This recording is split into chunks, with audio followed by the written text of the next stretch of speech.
இந்த கட்சியை தானும் தன் மகனும் கைப்பற்ற வேண்டும் என்பதற்காகத்தான் இந்த காரியத்தை ஜி.கே. மணி அவர்கள் செய்து கொண்டிருக்கிறார். நான் சவாலாக சொல்கிறேன், இது யார் செய்த காரியம்? இப்படி ஒரு காரியத்தை யார் செய்வார்கள்? குறைந்தபட்சமாக இருக்க வேண்டாம். நேற்று வழக்கு நடக்கிறது. டெல்லியில் தாக்கல் செய்யப்பட்ட வழக்கு என்ன?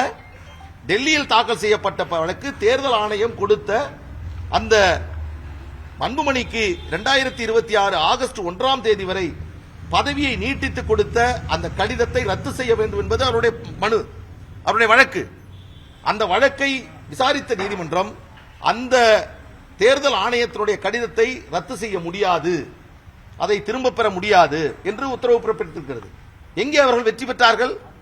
வழக்கு முடிந்து விசாரணை முடிந்து நாங்கள் எல்லாம் வெளியே வருவதற்குள்ளாக ஓடி போய் அங்கிருந்து வெற்றி வெற்றி வெற்றி. என்ன வெற்றி?